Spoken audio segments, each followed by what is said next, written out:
இப்போ நம்ம வந்து என்ன பார்க்க போகிறோம் அப்படின்னா, ஒரு கிறிஸ்மஸ் ஸ்டார் லைட்டை வந்து எப்படி வந்து பிளிங்க் பண்ண வைக்க போகிறோம் அப்படிங்கிறத நம்ம இப்போ வந்து பார்க்க போகிறோம். ஸோ இங்கே வந்து பார்த்திங்க அப்படின்னா, இதுக்கு என்னென்ன தேவை அப்படின்னா, நமக்கு வந்து ஒரு ஸ்டார் தேவை, ஒரு light, lamp holder, starter,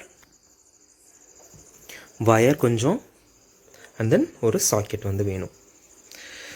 so இப்போ நான் வந்து சுவிட்ச் வந்து ஆன் பண்ணுறேன். ஸோ ஆன் பண்ணால் நார்மலாக அதை எரிஞ்சிக்கிட்டே தான் இருக்குது. இப்போ அதை நம்ம வந்து எப்படி வந்து அணைஞ்சு எரியிற மாதிரி பண்ணுறது அப்படின்னு சொல்லி பார்க்கலாம். ஸோ இதுக்கு வந்து நமக்கு வந்து இந்த ஸ்டார்டர் வந்து வேணும். ஸோ இப்போ நான் வந்து என்ன பண்ண போகிறேன் அப்படின்னு சொல்லிட்டு இப்போ எக்ஸ்பிளைன் பண்ணுறேன். இப்போ நான் வந்து பண்ணியிருக்கிறது பார்த்திங்கன்னா ஜஸ்ட் நார்மல் வயரிங் தான். ஒரு சுவிட்ச் போட்டோம்னா லைட் எரியிற மாதிரி உண்டான சர்க்யூட் தான் இப்போ நான் வந்து பண்ணியிருக்கேன். இப்போது இதை எப்படி பிளிங்க் பண்ணுறது நான் இப்போ உங்களுக்கு காட்டுறேன். இப்போ நான் சொல்லக்கூடிய ஸ்டெப்பை வந்து ரொம்ப கேர்ஃபுல்லாக பண்ணணும். இந்த இந்த இந்த ப்ராசஸில் வந்து நம்ம வந்து சுவிட்ச் வந்து ஆன் பண்ணிடக்கூடாது. ஸோ நான் வந்து கலட்டி வச்சுருக்கேன்.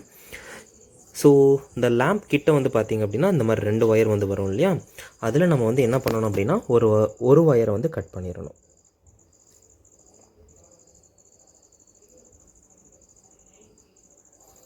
ஸோ இந்த மாதிரி கட் பண்ணி விட்டாச்சு. இப்போ நம்ம என்ன பண்ணணும் அப்படின்னா, இந்த ஸ்டார்டரில் 2 டெர்மினல்ஸ் இருக்கும். ஸோ ஒரு டெர்மினல் இங்கேயும் இன்னொரு டெர்மினல் இங்கேயும் நம்ம வந்து கனெக்ட் பண்ணணும். ஸோ இப்போ நான் கனெக்ட் பண்ணிவிட்டு நான் உங்களுக்கு காட்டுறேன். நம்ம கட் பண்ண ஒயர் இப்படி நான் வந்து ஜாயின் பண்ணியிருக்கிறேன்.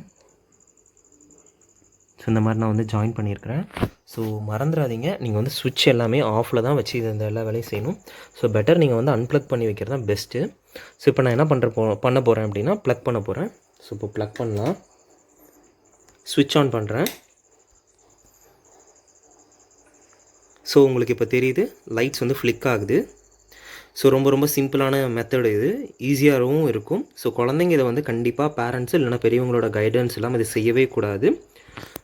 சப்போஸ் நம்ம யூஸ் பண்ணியிருக்க ஸ்டார் லைட்டில் வந்து ஸ்டார்டர் யூஸ் பண்ணியிருக்கோம் இல்லையா, இந்த ஸ்டார்டர் வந்து வேலை செய்யாமல் போயிடுச்சுன்னா லைட் வந்து அணைஞ்சிருமோ அப்படின்லாம் பயப்பட வேணாம்.